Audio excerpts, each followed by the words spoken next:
Everybody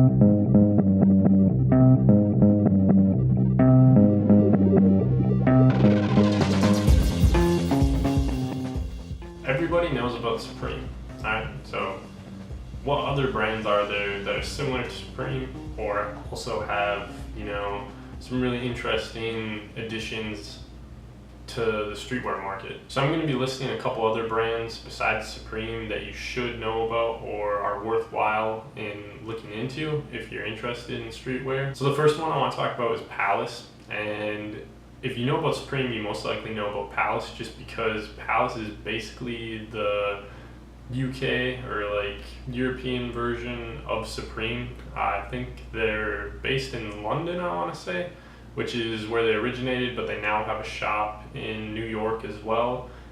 And they might have some more stores, but those are the two that I know about. So it's easy to compare Supreme and Palace just because they share so many similarities.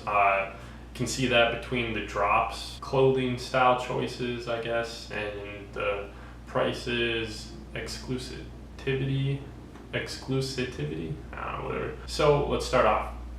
The drops, they do weekly drops pretty much when the seasons are going, which is another thing. They both do like fall, winter, spring, summer. The only difference is with Supreme, the fall, winter, and spring, summer are split up into two, where the fall, winter is together, spring, summer is together, which if you follow Supreme, you already know.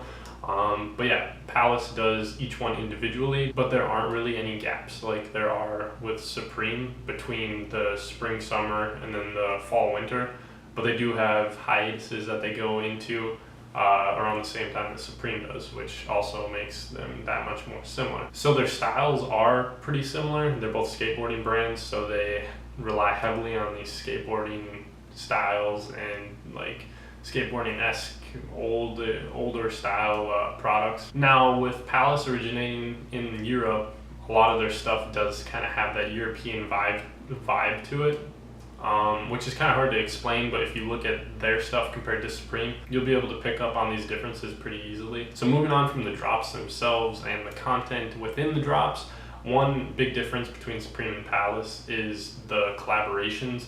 Supreme, you see usually weekly collaborations, but with Palace, you're not going to see very many collaborations at all.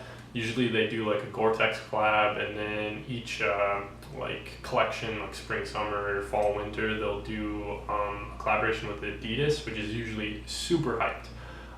And then last I want to touch on is the exclusivity, or like the number of products that they're actually making. Palace really does not make a whole lot of stuff, so it's really hard to get your hands on it, especially with how they do the purchasing. They do queues, which are a pain to deal with, but if you're able to get through the queue and get whatever item you want, good for you. I know a lot of the stuff usually sits, especially this season. I don't know, streetwear this spring, summer season just has not been too hot. So next I want to talk about another brand that is kind of controversial, Antisocial Social Club. Even I myself am like torn between, do I like them, do I not like them? I don't know. I'll let you guys decide how you feel, obviously do whatever. But yeah, I'm just gonna point out a couple things about them. So they don't really have fall, winter, spring, summer collections like a lot of the brands do, like Supreme and Palace, but they do usually drop bigger drops, which I guess you could relate to like a seasonal drop or something like that. I haven't been following them for too long, so I can't really say when these drops occur, but I will say that a lot of the stuff they're pointing out is very similar. Like all the products are pretty much the same, just a little bit different colorways. But that being said, they do offer some really cool stuff. I'm a huge fan of their flannels, and I like their face masks, but everything is really repetitive. But I think it's cool to have like at least one piece from Antisocial in your collection, just because I'll also note that the prices on their stuff is not too bad. Like you're not paying Supreme prices or Palace prices, which I may have forgot to mention. Palace and Supreme, they're also priced very similarly. Palace does tend to be a little bit more expensive, and they have $2 more expensive shipping on their stuff. So in the end, it's like, I don't know, maybe like $10 more expensive than Supreme usually. And that just really depends on the products. I think their long sleeves are better deals than Supreme. But yeah, so another thing with Antisocial Social Club is their shipping is all over the board. If you're lucky, you'll get whatever you ordered pretty quick, and if you're not lucky, some people wait months, like, I don't know, like maybe like 6 months to even a year. I think people have been waiting for some things. It really depends on what you order and the sizing of what you order. So if you're gonna order from them, just know that that could be a possibility that you're not gonna get your order for a number of months. So moving on from Antisocial Social Club, I want to talk about a brand called 10 Deep. 10 Deep I'd kind of associate with more of the hundreds type brand. They're more leaning towards like mallcore than they are streetwear, but I guess they're still in that streetwear category instead of strictly mallcore. They are available at some Zoomies, and I think they're starting to sell at PacSuns. So I don't know. They definitely are fading out. I believe ASAP Rocky used to wear 10 Deep. I don't think he does anymore. So they kind of had that going for them, and then they lost that. But yeah, just also some of their stuff, like the designs that they're putting out, aren't really anything special. They're kind of more like catering towards, I don't know, the mallcore style. But that being said, they do offer pretty reasonably priced items like $30, $35 t-shirts, and they do have sales where these shirts will be like, I don't know, like 17 or 20 bucks. The 10 Deep quality from what I've ordered is also pretty good. I will say Antisocial Social Club, their prices are like on the cheaper side streetwear, but the quality is pretty trash. So forgot to mention that, but yeah, that's another thing to look out for. But yeah, 10 Deep's pretty cool, pretty decent quality, not bad prices, but they are getting like, I don't know, kind of lame, I guess. So the last brand that I want to talk about that I'm gonna go like in depth with is called Revenge, and you guys probably have seen it or maybe heard of it because of XXXTentacion or Ski Mask Slump God. Those guys are and were always rocking Revenge gear, and XXX even had his album cover and album named Revenge, so that was kind of cool. But yeah, they're those hoodies that just say Revenge across that, and then they have some text going down the sleeves.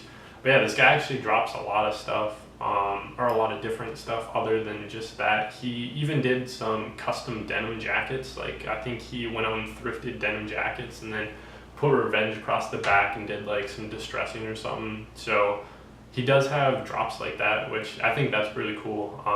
Unfortunately, that was before I got into it, or into Revenge, so I wasn't able to see that, but would definitely like to get my hands on one of those denim jackets. They have a ton of different fonts, and then they do some collaborations, I think, because they did have a Public Enemy one in their last drop. So they're a really cool brand to check out. I definitely recommend checking out Revenge.